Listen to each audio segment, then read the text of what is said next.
Olá, eu vim aqui falar um pouquinho com vocês, porque hoje nós vamos iniciar mais uma etapa, né, do aprendizado de vocês, né, o terceiro bimestre. Olha só, finalizamos o segundo bimestre com muito sucesso, graças a Deus, né, e agora vamos iniciar o terceiro bimestre. Então, vamos lá ver o que vai ter hoje aí no conteúdo do terceiro bimestre?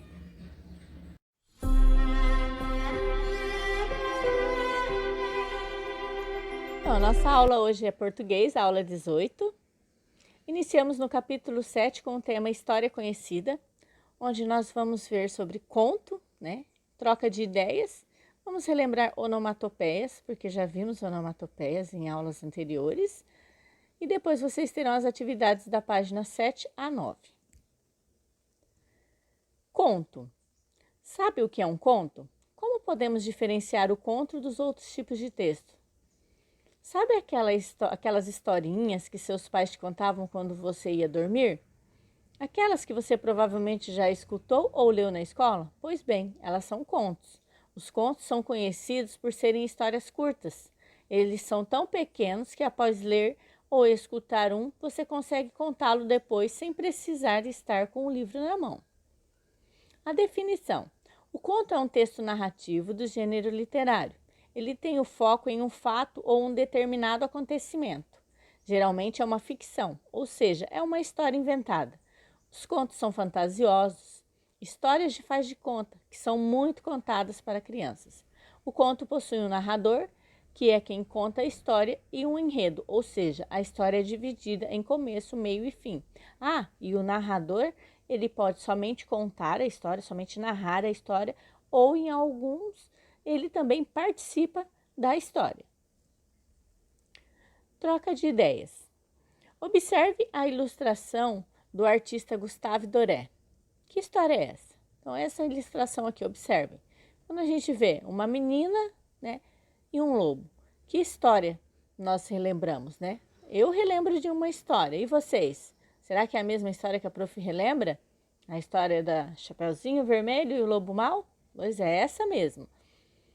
Então, com a ajuda da professora, vamos relembrar essa história. A história da Chapeuzinho Vermelho e do Lobo Mau, né? É uma história clássica, né? Que inicia com uma criança, né? Que a mãe pede para ela levar doces para a avó, que não está muito bem. E ela vai pela floresta e vê o lobo, né? Fala com um lobo, né? E a mamãe pediu para ela, né? Não passar, não conversar com estranhos, né? Mas ela foi. Resumindo a história, né? O lobo chegou lá primeiro na casa lá, né? E pegou a vovó e comeu, né? Teve tudo isso nessa história. E depois, né? Quando ela chega lá, né? Ela encontra o lobo na cama da vovó. Então tem toda essa, até que vem o caçador, pega o lobo, né? E tira e salva a vovó. Então eu vou deixar para vocês a historinha da Chapeuzinho Vermelho no começo, bem certinho, porque vocês vão precisar para fazer as atividades, tá? Então aqui só um resuminho para a gente relembrar. E aqui a 3. E se essa história fosse contada de um jeito diferente, o que poderia mudar? Você gostaria de ouvir um final diferente da história da Chapeuzinho Vermelho? Será que tem outro final? Outras histórias de Chapeuzinho? Então vamos ver?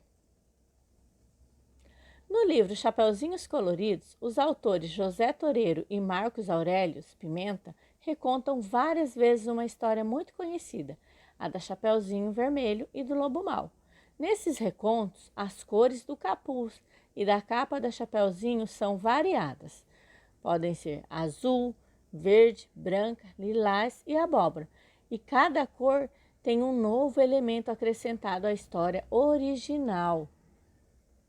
Em contos, vocês também podem encontrar onomatopeias, que são palavras ou expressões que produzem sons ou ruídos naturais. Essas palavras são comuns em textos como histórias de literatura infantil e em histórias em quadrinhos. Olha os exemplos de onomatopeia. Bum, uma explosão, né? Toque, toque, batendo na porta. Então, nos contos também tem essas onomatopeias escritas, né? Não tem o desenho, mas tem esses sons que são reproduzidos por essas palavrinhas. Nos quadrinhos, geralmente, são os desenhos, como vocês estão vendo aqui. Depois de assistirem à história da Chapeuzinho Azul, que deixarei o link para vocês, vocês podem fazer as atividades, né, das 7 a 9. E como eu disse, também deixarei o link da história da Chapeuzinho Vermelho para quem quiser relembrar e facilitar a realização das atividades que fazem a comparação entre os dois contos. Então, vocês queriam ouvir uma história diferente sobre a Chapeuzinho Vermelho, que agora vai ser a Chapeuzinho Azul? Então, vocês vão lá, vão ver a história da Chapeuzinho Azul e vocês vão ver como o autor foi criativo utilizando um tema da atualidade nessas histórias das Chapeuzinhos Coloridos, né? Mas a que vocês verão hoje é sobre a Chapeuzinho Azul. Aqui tem algumas referências, né? Eu peguei sobre contos. E essa foi a nossa aula de hoje. Que Deus abençoe esta segunda-feira e nos conceda um dia cheio de felicidades.